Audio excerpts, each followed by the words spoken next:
Denmark number 1 है और पाकिस्तान 129 पे 140 मुल्कों में से। डेनमार्क की औसत आमदनी पर कैपिटा इनकम $68,600 है, पाकिस्तान की $1,600 है। और अगर डेनमार्क के मसाइल और पाकिस्तान के मसाइल देखें तो कोई मुकाबला ही नहीं है। यहां हर कुछ है, 12 तो मौसम है पाकिस्तान में, और उसके अलावा जो जरखेज तरीन जमीन है, यानी हमने क्यों नहीं आज पाकिस्तान के 1 करोड़ लोग बाहर नौकरियां कर रहे हैं, क्यों कर रहे हैं? क्या वजह कि पाकिस्तान में हमारा बेस्ट टैलेंट नहीं है? क्योंकि ना मेरिट सिस्टम ही नहीं है। रूल ऑफ लॉ का एक जो शाख होती है वो मेरिट होती है। तो जब मेरिट ही ना हो माशरे में, तो उस माशरे के अंदर तो कोई प्रोग्रेस का चांस ही नहीं है। न्यूजीलैंड 50 लाख आबादी है, तकरीबन 50 लाख आबादी है। पाकिस्तान की 23 करोड़ आबादी है। न्यूजीलैंड की जो क्रिकेट टीम है अभी आ रही है पाकिस्तान, 50 लाख की टीम पाकिस्तान का मुकाबला कर सकती है, हिंदुस्तान का मुकाबला कर लेती है। क्यों? क्योंकि उनका बेहतरीन मेरिट सिस्टम है जो टैलेंट ऊपर ले आता है। मुल्क वो आगे जाता है जिसका टैलेंट ऊपर आता है। तो जब एक मुल्क के अंदर एक सिस्टम टैलेंट को ऊपर ही नहीं आने देता, तो बेस्ट टैलेंट मुल्क से बाहर है। आज आप हैरान होंगे कि किस तरह के क्वालिटी के पाकिस्तानी आज पाकिस्तान से बाहर बैठे हुए हर फील्ड में। सिर्फ जो 10, आप ये सोचें कि 10 जो टॉप अमेरिका में पाकिस्तानी अमेरिकन बिजनेसमैन है, जो 10 हम IMF से $6 अरब के पीछे घुटनों के ऊपर उनके सामने भीख मांग रहे हैं। $6 अरब के पीछे 10 पाकिस्तानियों का $25 अरब वेल्थ है, वर्थ है $25 अरब। जो 16,000 पाकिस्तानी डॉक्टर अमेरिका में, उनकी वर्थ, नेट वर्थ $200 अरब है। हमारे सिर्फ जो 20,000 पाकिस्तानियों ने जिन्होंने प्रॉपर्टी ली हुई है दुबई में, 20,000 पाकिस्तानियों ने $10.4 अरब की प्रॉपर्टी ली हुई।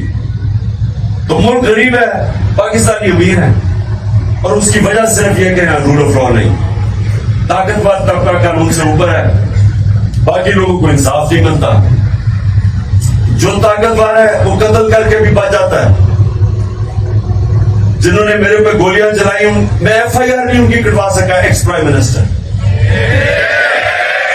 और फिर जो JIT बनी, हम पंजाब की गवर्नमेंट में हैं, हमारी गवर्नमेंट थी तब पंजाब में, हमारी पुलिस थी।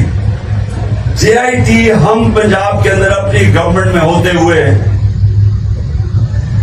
हम सही माने में हमें उन्होंने तफ्तीश करने नहीं दी, उन्होंने सबटाज कर दिया। जो रिकॉर्ड था JIT का वो सबटाज किया। तो अगर मेरे से ये हो सकता, सोचे आम आदमियों से क्या होता होगा।